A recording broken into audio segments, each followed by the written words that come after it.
Again, don't forget to like and subscribe our YouTube channel. Okay, so now that we have all of the organization, oh, and y'all, I forgot to tell you, have a planner. Have a planner. That is one of the most important things too, is to keep up with your dates, your scheduling, parent conferences, all of that stuff. This one is kind of just a basic planner. There are also so many different planners that you can use.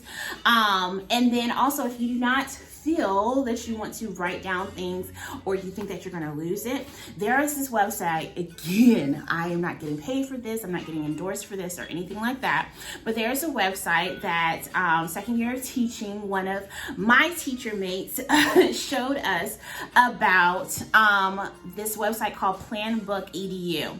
And y'all, it is a lifesaver. It's a yearly subscription. I think it's about $25 a year. But it holds all of your lesson plans.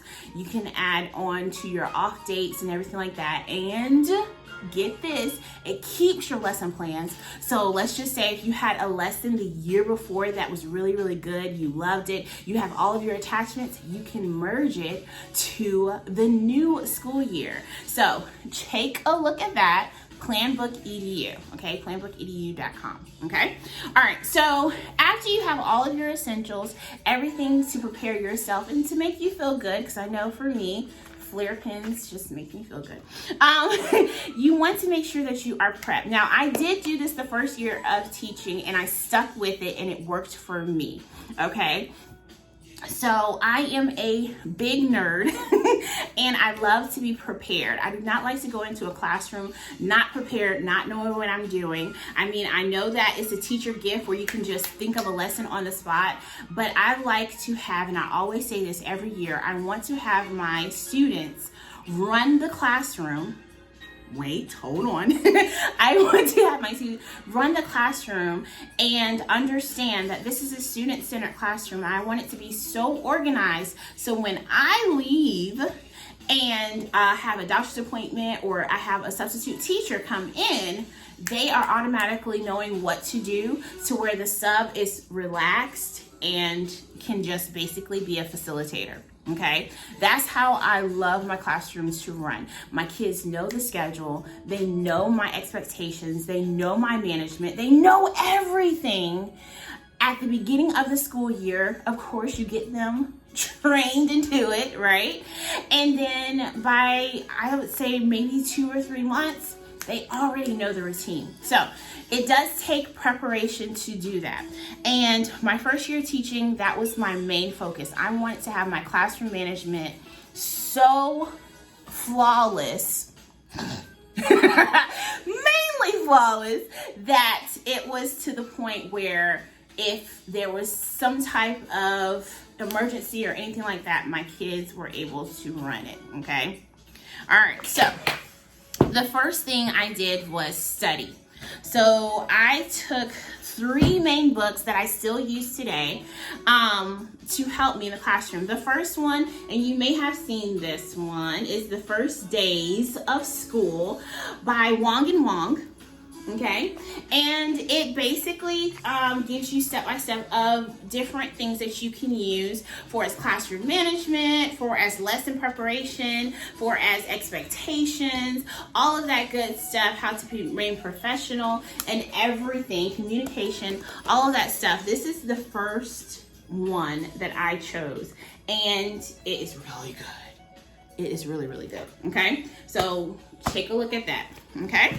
The next one is by my awesome, I look up to him so much. He is one of the reasons that he inspired me to become a teacher. And that is Mr. Ron Clark. And this is one of his books. I think this one is an older edition. I think he actually made a new one. And he has several books and they're really, really good. But this one is the Essential 55. and award-winning educators' rules for discovering the successful student in every child. So this one I pretty much like read through, and I still continue to read. He has different rules and essential rules that you can use to help you throughout your school career, basically, not just your first year, but throughout your school career. And the first thing that I really hone in on, and I'm just like kind of like rereading the rules, but one thing that I honed in on was communication from him. How to really communicate and really like have that particular connection with your students. This right here, y'all, like, yes. Just, that's all I can say is yes. All right, and the next one is one of my absolute favorite. Again, classroom management should start the summer before. The summer, you should have a plan, a classroom management plan, automatic, okay? So the first, okay, before I show you this book, again, I study and I'm a nerd and I love sticky notes. So, okay, it has a lot of sticky notes, but this one, and I'm gonna take this sticky note off. This is the classroom management book. Okay, it's a solutions book, and this is by Wong. Well, it has, yes, Wong and Wong again. But they also are other teachers that actually inputted on this particular book. This is the classroom management book. And when I tell you there's so many procedures, there's plans that you can use in this book, like from start until finish, how to actually really manage your classroom. I want to kind of show you guys some of the things. So like the first day of school, the instruction, how to do things. I hope y'all can see that. How to do things for the students, how to have different things. My first year of teaching, I'm not even going to front, was different. And it was crazy at the same time. I had a death, a parent death in my classroom the first year. I had broken bones the first year. I had stitches the first year. Not me personally, things that I had to deal with. I had children that were identified special needs, but not really identified special needs. We knew that they needed special attention, but they weren't there just yet to getting tested or official. There was a lot of things. I didn't have too much of behavior issues, but it was a lot of things my first year that I had to deal with. And this book really did help me try to figure out, okay, what do I need to do for all of these different situations? So again, these 3 books, you guys, I would highly recommend that you take a look at them and really set out your plan of what or how you're going to have your classroom run. So I know this is a long video and I am so sorry, but I wanted to get as much information to you as possible, especially being a new teacher. I know that it is a new challenge, it's a new road, you don't know what to expect. You try to use a whole bunch of different advice from everybody and try to use it at the same time. My best advice to you guys is to really own your own classroom. What works for you does not work for everybody else, okay? Had to learn that too. What works for you does not work for everybody else. Have fun. Do not be the extra strict teacher and I gotta have, like, have fun. Still make sure that everyone knows that you're in charge in that classroom and you are the head honcho, but you do not have to put a whole bunch of power into it, right? And again, just enjoy the experience. If you mess up, it's okay. It's a learning experience.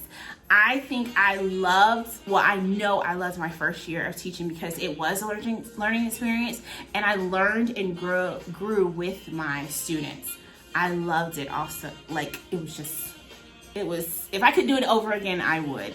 That's how good it was. Even with all the broken bones, the stitches and everything, I would do it again because it was just that great. Okay, I had fun with my kids. I enjoyed myself and I was me. That's all I could be. All right, so take these, and I'm sorry if I keep moving the camera. Take these into account Enjoy your first year, and I hope that it becomes a successful one. Keep learning, keep growing. I love you all. Don't forget to share and like this video, subscribe to our channel, and look at the other videos that might help you within the classroom and just as a teacher in general. Okay, love you all. Have a blessed one.